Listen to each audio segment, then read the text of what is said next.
Good morning. Thank you for joining me today. This morning we'll be in Hosea chapter 6, verse 1 through chapter 9, verse 17.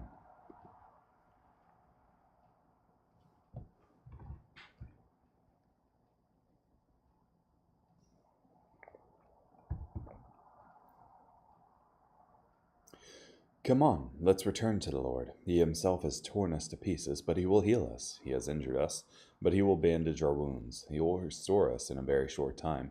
He will heal us in a little while, so that we may live in his presence. So let us acknowledge him. Let us seek to acknowledge the Lord. He will come to our rescue, as certainly as the appearance of the dawn, as certainly as the winter rain comes, as certainly as the spring rain that waters the land.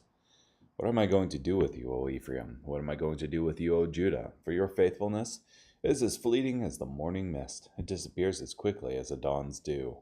Therefore I will certainly cut you into pieces at the hands of the prophets. I will certainly kill you in fulfillment of my oracles of judgment, for my judgment will come forth like the light of the dawn. For I delight in faithfulness, not simply in sacrifice. I delight in acknowledging God, not simply in whole burnt offerings. At Adam they broke the covenant. Oh, how they were unfaithful to me. Gilead is a city full of evildoers. The streets are stained with bloody footprints. The company of priests is like a gang of robbers, lying in ambush to pounce on a victim. They commit murder on the road to Shechem. They have done heinous crimes. I've seen a disgusting thing in the temple of Israel. There Ephraim practices temple prostitution, and Judah defiles itself. I have appointed a time to reap judgment for you also, O Judah, whenever I want to restore the fortunes of my people. Whenever I want to heal Israel, the sin of Ephraim is revealed, and the evil deeds of Samaria are exposed, for they do what is wrong. Thieves break into houses, and gangs rob people out in the streets. They do not realize that I remember all their wicked deeds. Their evil deeds have now surrounded them. Their sinful deeds are always before me. The royal advisers delight the king with their evil schemes.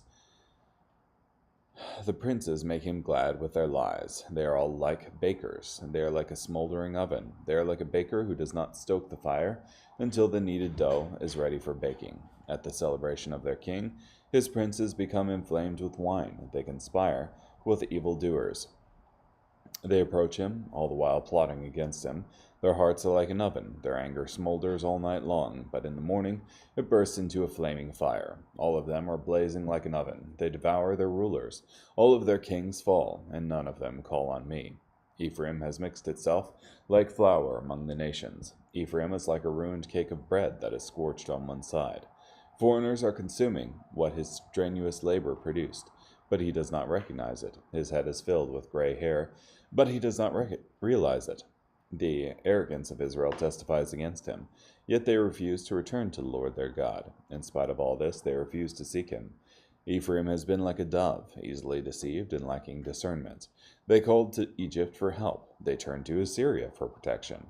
I will throw my bird net over them while they are flying. I will bring them down like birds in the sky. I will discipline them when I hear them flocking together. Woe to them, for they have fled from me. Destruction to them, for they have rebelled against me. I want to deliver them, but they have lied to me. They do not pray to me, but howl in distress on their beds. They slash themselves for grain and new wine, but turn away from me. Although I trained and strengthened them, they plot evil against me. They turn to Baal. They are like an unreliable bow. Their leaders will fall by the sword, because their prayers to Baal have made me angry. So people will disdain them in the land of Egypt. Sound the alarm. An eagle looms over the temple of the Lord, for they have broken their covenant with me, and have rebelled against my law. Israel cries out to me, My God, we acknowledge you. But Israel has rejected what is morally good, so an enemy will pursue him. They enthroned kings without my consent. They appointed princes without my approval. They made idols out of their silver and gold, but they will be destroyed.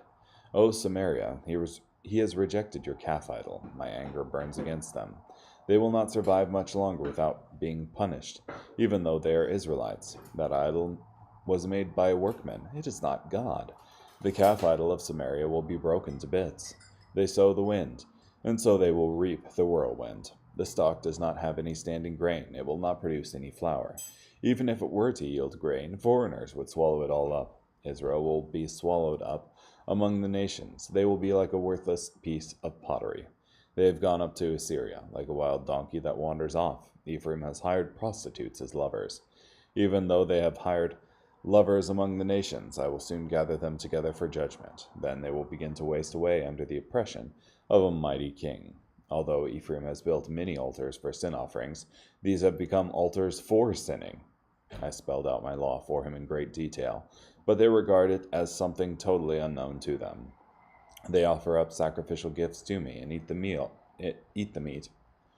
But the Lord does not accept their sacrifices. Soon he will remember their wrongdoing. He will punish their sins, and they will return to Egypt. Israel has forgotten his Maker and built royal palaces, and Judah has built many fortified cities. But I will send fire on their cities. I will consume their royal citadels. O Israel, do not rejoice jubilantly like the nations, for you are unfaithful to your God. You love to receive a prostitute's wages on all the floors where you thresh your grain. Threshing floors and wine vats will not feed the people, and new wine only deceives them. They will not remain in the Lord's land. Ephraim will return to Egypt.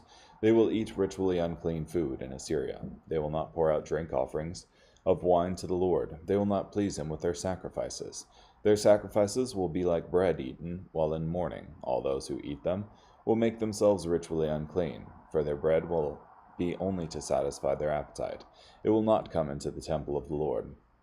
So what will you do on the festival day, on the festival days of the Lord? Look, even if they flee from the destruction, Egypt will take hold of them, and Memphis will bury them. The weeds will inherit the silver they treasure. Thorn bushes will occupy their homes. The time of judgment is about to arrive. The time of retribution is imminent. Let Israel know, the prophet is considered a fool. The inspired man is viewed as a madman, because of the multitude of your sins and your intense animosity.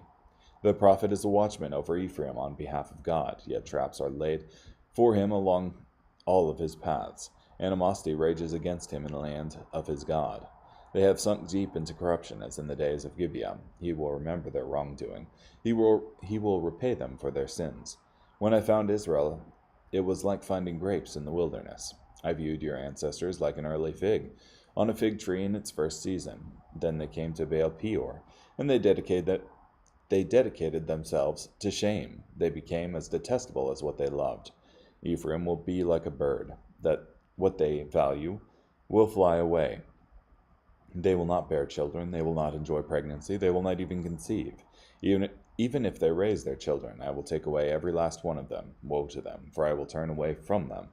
Just as lion cubs are born predators, so Ephraim will bear his sons for slaughter. Give them, O Lord, what will you give them? Give them wombs that miscarry, and breasts that cannot nurse.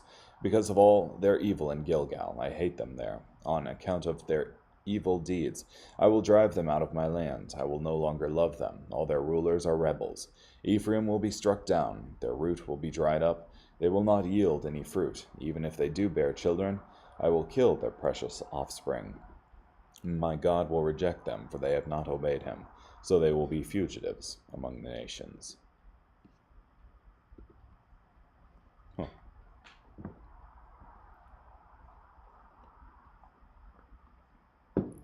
Intense.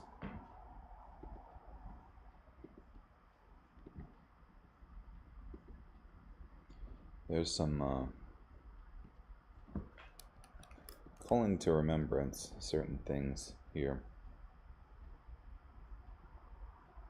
Oh. All their wickedness is in Gilgal. I think that's 9:15. For there I hated them. As mentioned before in Hosea 4:15 from Guzik, God despised the city of Gilgal as a center of idolatry in Israel. At one time, Gilgal was a place where prophets were trained under Elijah and Elisha, but in Hosea's day it had become a center of false worship.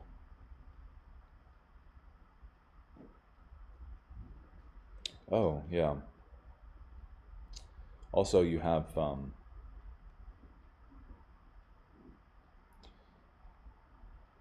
this. Well, let me just read it.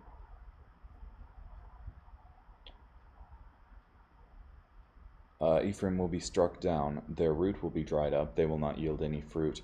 Even if they do bear children, I will kill their precious offspring. And 9:14.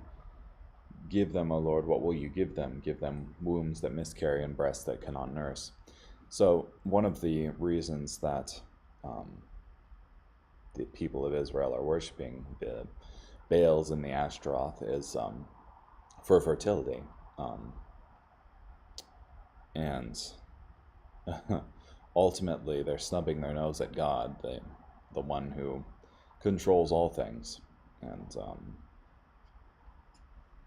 to that end, they're achieving the exact opposite of their intent by snubbing their nose at God.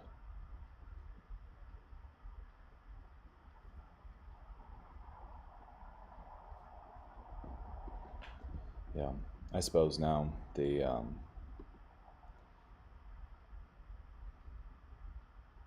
these chapters kind of go into more detail as to how exactly Israel is acting like a prostitute and their unfaithfulness against God. Their prostitution is in their idolatry, how they go to other gods than God. Hosea 8:11 is pretty stark. Although Ephraim has built many altars for sin offerings, these have become altars for sinning. So even the thing that's supposed to be for asking for forgiveness of sins has become an opportunity for sinning.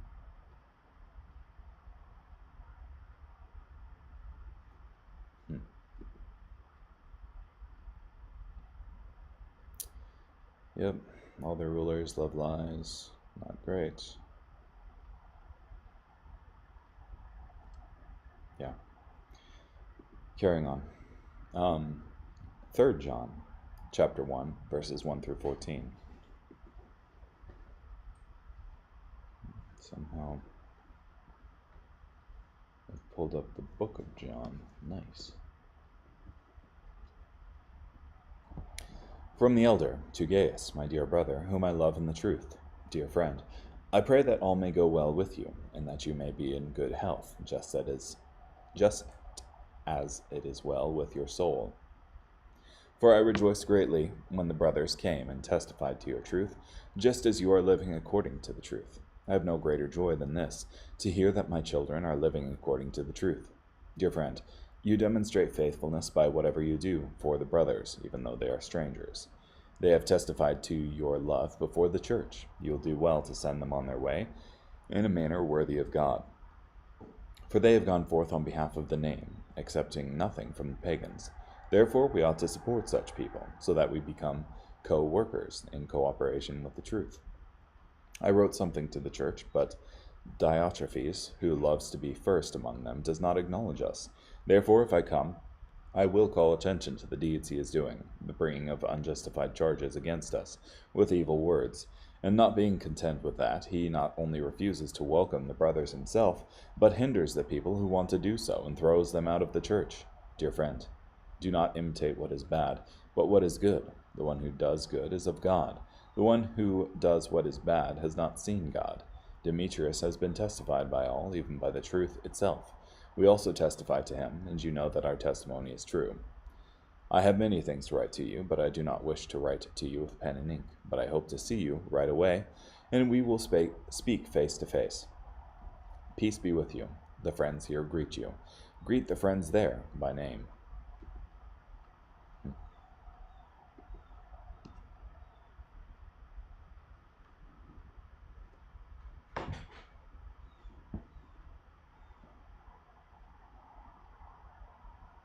So, seems fairly personal as a letter directed towards Gaius.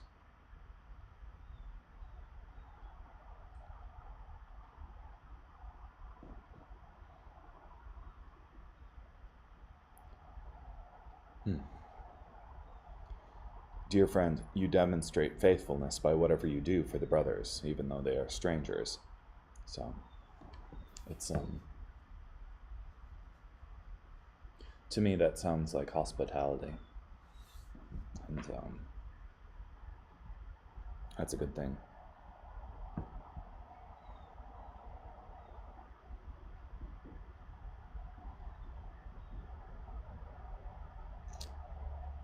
So these brothers have accepted nothing from the pagans. Interesting. Well, I do know that the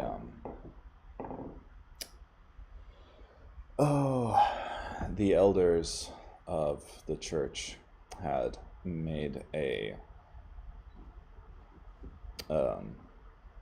statement, had issued out a statement regarding accepting meat that had been sacrificed to idols. They didn't want people to do it. So perhaps that has something to do with this.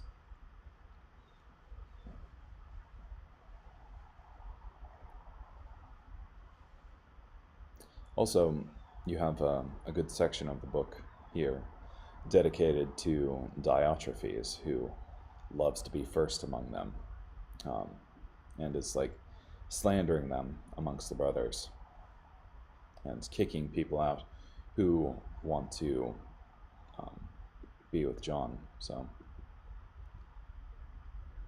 not cool, Diotrephes.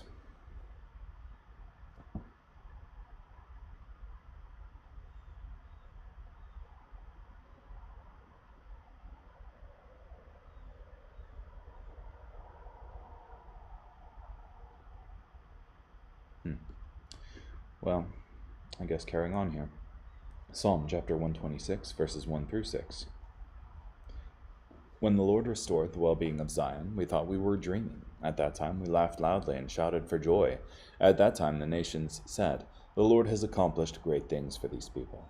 The Lord did indeed accomplish great things for us. We were happy. O Lord, restore our well-being, just as the streams in the arid south are replenished. Those who shed tears as they plant will shout for joy when they reap the harvest. The one who weeps as he walks along, carrying his bag of seed, will certainly come in with a shout of joy, carrying his sheaves of grain.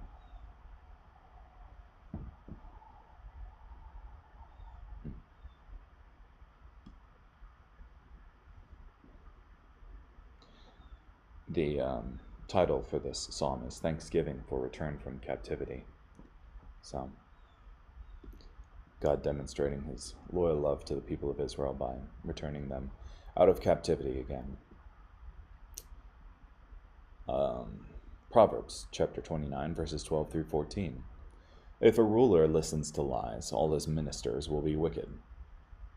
The poor person and the oppressor have this in common: the Lord gives light to the eyes of them both. If a king judges the poor in truth, his throne will be established forever.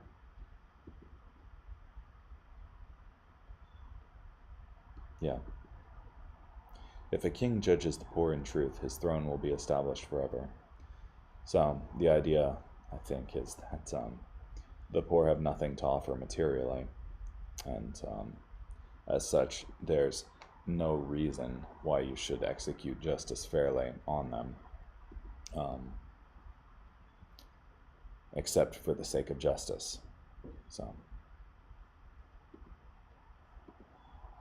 okay, well, thank you so much for joining me today.